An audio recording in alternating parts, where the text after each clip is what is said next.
Dalam nama Bapa dan Putra dan Roh Kudus. Amin. Bacaan diambil dari Matius bab 5 ayat 17 sampai dengan ayat 19.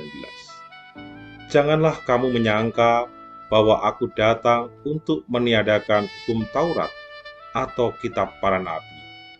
Aku datang bukan untuk meniadakannya, melainkan untuk menggenapinya.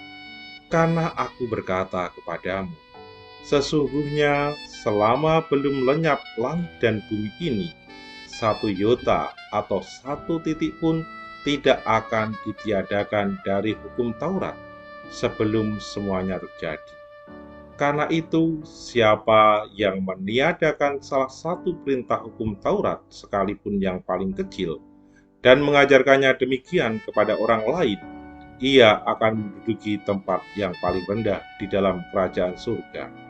Tetapi siapa yang melakukan dan mengajarkan segala perintah-perintah hukum Taurat, ia akan menduduki tempat yang tinggi di dalam kerajaan surga.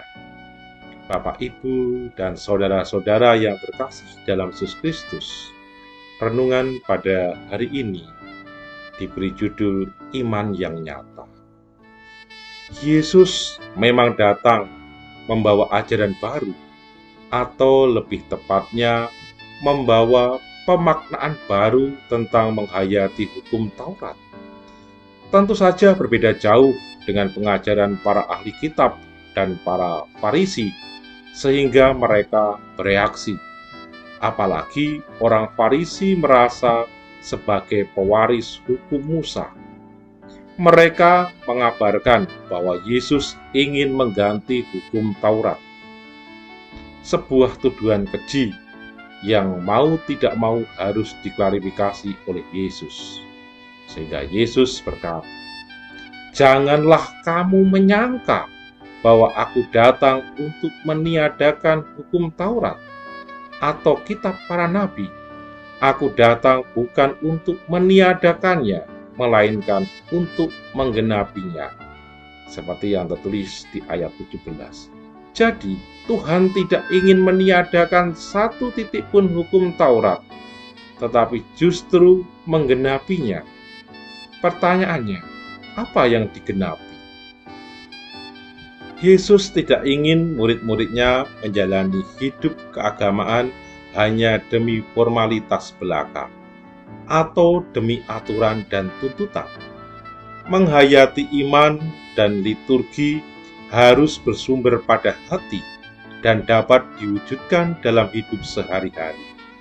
Ketika orang begitu rajin membaca sabda suci, bahkan rajin mengikuti ibadah setiap hari, tetapi tutup mata terhadap orang-orang yang menderita di sekitarnya, sejatinya ibadah mereka kosong belaka atau hampa tak bermakna.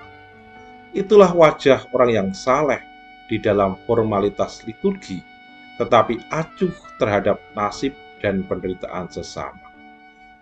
Bapak, Ibu, dan saudara-saudara yang terkasih, marilah kita belajar beriman secara benar, alias menghayati iman dan tata ibadah secara setia, sekaligus mewujud nyatakannya dalam hidup bersesama, terutama peduli dan memberi perhatian kepada yang menderita.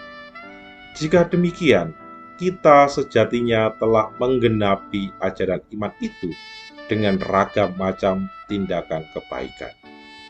Janganlah menghayati iman karena aturan dan tuntutan, tetapi karena kerinduan dan kepedulian.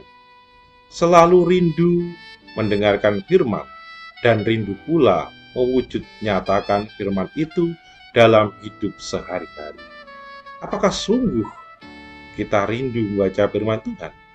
Apakah juga sungguh rindu memberikan perhatian kepada sesama yang menderita dan berkekurangan? Sebab tertulis, iman tanpa perbuatan pada hakikatnya mati. Kemuliaan kepada Bapa dan Putra dan Roh Kudus, seperti pada permulaan, sekarang, selalu, dan sepanjang segala abad. Amin. Demi nama Bapa dan Putra dan Roh Kudus. Amin.